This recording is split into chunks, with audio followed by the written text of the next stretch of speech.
What is going on? Are you guys ready for part number 3, which is going to dominate your market and eventually, at some point very near future, 16 times your monthly income? I'm going to share an example with you on that in just a minute, what I mean by that. So let's get right into it. I got my notes over here so I don't get off track, because those of you who follow me know that I can get off onto a tangent, especially if you've listened to my podcast, Men of Abundance. I go off into a tangent, which is all fine and good. But listen, dominate your market. What is going on, Peter? How you doing? Randall, welcome aboard. Welcome. Thanks for watching. So I'm going to get right into this, and I'm just going to roll right through it. Otherwise, I'll get sidetracked and get to talking to people. But dominate your market. What you want to do is you create your market dominating position. And there's actually 5 steps to this. And I'm going to go over the 5 steps, and then I'm going to go over something that is going to show you what I mean by 16 times your monthly income. Multiply your current monthly income by 16 is what I'm going to show you how to do. It's actually simple, but not easy.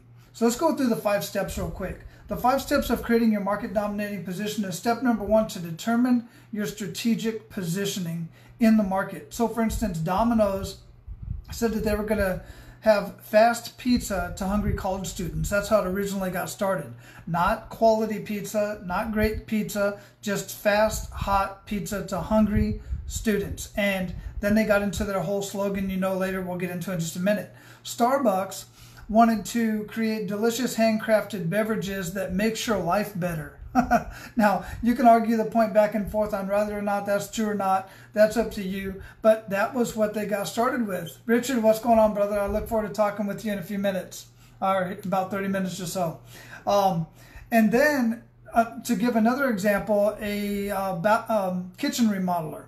I know a kitchen remodeler that only installs solid wood, quality, high-grade cabinets, not the Chinese off the shelf, off the factory pressed wood type of stuff that starts warping after time, and the hardwood just looks much better, and he caters to a specific clientele. So that was his market. That's what he wanted to get into.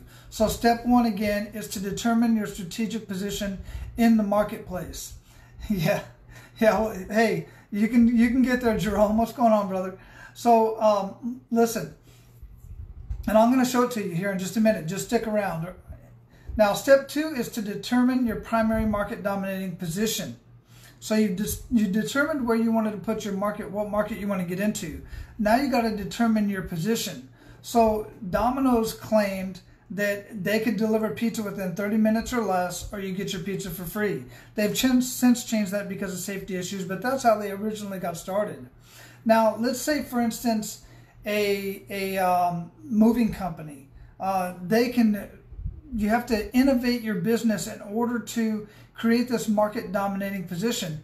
But then the 3rd step is you have to determine the supporting business model. So for Domino's, for instance, and I'll keep using Domino's, but I'll use other examples as well. And I've got many case studies over here that I'll share with you in just a minute as well. But many case studies say Domino's, for instance, in order for them to support their 30-minute delivery or less, they had to figure out how to create the business model to deliver on that. So what they did was they hired college students, and in fact, their main customer were college students, busy college students who just wanted a meal real fast. They didn't want to go anywhere. They wanted delivered to them. And they had to hire other students. And when they hired other students or college students, they hired enough for backup as well. And they didn't put up a restaurant where normally, up to that point, pizza restaurants, you had to walk in and eat the pizza there. Strange concept, right? We don't even know if there's few places that have that anymore. But what they did was they create these little vanilla stores, nothing more than an office, a front desk, and some people to walk in and out just for walk-in traffic. That was it. And they put these up strategically around, and then they hired enough people because they had high rotation, because they were students and they weren't that reliable, quite frankly, and they knew that. So they set the business model up to support their market dominating position. So how can a contractor, for instance, I work a lot with contractors, how can a contractor do this? Say, for instance, did you realize that if you have your bathroom or your kitchen remodeled or something remodeled in your house, and you have a dispute with that builder or that remodeler, that if there's a significant amount that they already have invested in the project, and then you have a dispute with them and you want to cut the project, they can literally put a lien on your mortgage. So you can never resell the property or refinance the property, just because that lien is on there. It'll be found in the court. Now, a smart contractor would take and have all of the subcontractors sign a waiver that basically says, we will not do that, and provide that to the client. That is a huge selling point, because some won't do that because they're afraid of the subcontractors that they're working with. They won't do the right thing. That's why it forces them to have a great relationship. So that's number 3, is what they're doing is they're setting up their business model to support the fact that they can come in, they can get the job done within 2 to 3 days. It's the highest quality. It's guaranteed. They clean up after every single day. They have a cleaning crew actually come in, clean up after. That's another selling point. So these are things that they have to set up and innovate their business in order to have that market dominating position. Now, the 4th step is to actually create your market dominating position statement, basically your barbecue pitch or your elevator pitch. Here's where the problem starts coming in, because what happens at this point is, while the business can do what it says it can do, and many customers know that that's true, most businesses don't know how to project this information in their marketing. They have no idea how to make their their outside perception reflect their inside reality. And the only way you can do that is through your marketing, or obviously word of mouth. And word of mouth is great, and referrals are great, but it's not, you can't rely on that. You can't track that. You never know where those are going to come in. So your marketing, quality marketing, you can track. And when it's done right, then you can project what your market dominating position is in your marketing. But most businesses that I work with that have amazing businesses, they just are not showing how amazing they are in their marketing. They're just throwing out a bunch of platitudes. You know, the typical stuff like family owned and operated, veteran owned and operated, been in business for 15 years, bonded and certified, which usually is a bunch of crap anyway. It doesn't mean anything for real. And same thing with moving companies, fully insured, which is that's a whole different conversation as well. So these type of things are just platitudes. Anybody can say that. We provide quality services. I would hope so. I wouldn't hire somebody who doesn't. So why put that in your marketing? You have to put something else out there more powerful than that. So now, let me get into real quick what I mean by 16 times your monthly income. So many of you have heard of the 80-20 rule. I know some of you have. In the military, when I was in the Army, the 80-20 rule meant to me at the time that 20% of my soldiers, 20% of my staff was going to take up 80% of my time. That's not what I'm talking about here. Another part of the 80-20 rule in reference to business, I have 2 versions of it. One is that 20% of everything that you do every day as a business owner generates 80% of your revenue. And there's basically just 5 things that you need to do in order to get that, for that 20%. That's for another for another conversation. What I'm talking about today specifically refers directly to your customers. 20% of your customers, 20% of your clients make up 80% of your revenue. 80% of your monthly income comes from 20%. And what I mean by that, those are the ones that are paying top dollar. They're coming back time and time again.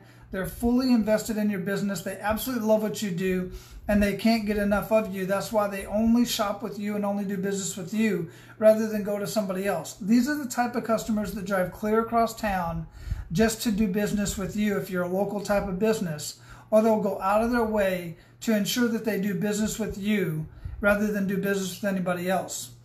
though, that if you actually go into your business and look at the cream of the crop, the people that are spending most of the time in your business and actually buying from you time and time again, it is about 20-30%, but we're going to stick with the 20% rule. And those 20% make up 80% of your income, monthly, quarterly, annually, whatever. Now, if you were to go in and identify those 20% and then figure out the way to continue to market and continue to attract people just like that, which is your target market, they are your ideal client, your ideal customer, your target market. If you were to bring in more of those, and instead of just having 20% of them making up 80% of your income and make it 100%, that would 16 times your income. So for instance, if you earn $2,000 a month right now, then if you were to go out, instead of have 20% of your income of your customers being your target market, and make it 100% of your customers are in fact your target market, then your monthly income will go from $2,000 a month to $32,000 a month. It's a 16 times increase. Now, even if you were to get half of that, even if you were only to get 8% instead of 16%, that would still double, not completely double, but give you a 50 times more. You know what I'm saying? That would actually be about, roughly off the top of my head, an additional $15,000 to $18,000 extra a month, just by identifying who your 20% is. So let me share something with you real quick, and this is something I want to leave you guys with. I didn't mean to bring you guys up so close to my face. You don't need none of that. I want to show you real quick. This is one of the workbooks, but I'm going to go back to that in just a minute. This is the for the market dominating position and creating your market dominating position. I have 2 courses, and I want to give you access to those 2 courses for the part 1 and part 2 to help you create your market dominating position. And the way I'm going to do that is I'll put the link down in the comments, but it's apmasterycoach.com/system. That will take you to a test drive of my site. Now you can watch this video right here where Adrian is going to share with you an overview of the entire site and show you what it's all about. But once you get in here, click on e-learning weekly series, and these are a weekly series that will come to you every week. And down here, watch this first video. It's a further overview of the e-learning system. But video 2 and video 3 are parts 1 and part 2 for the market dominating position.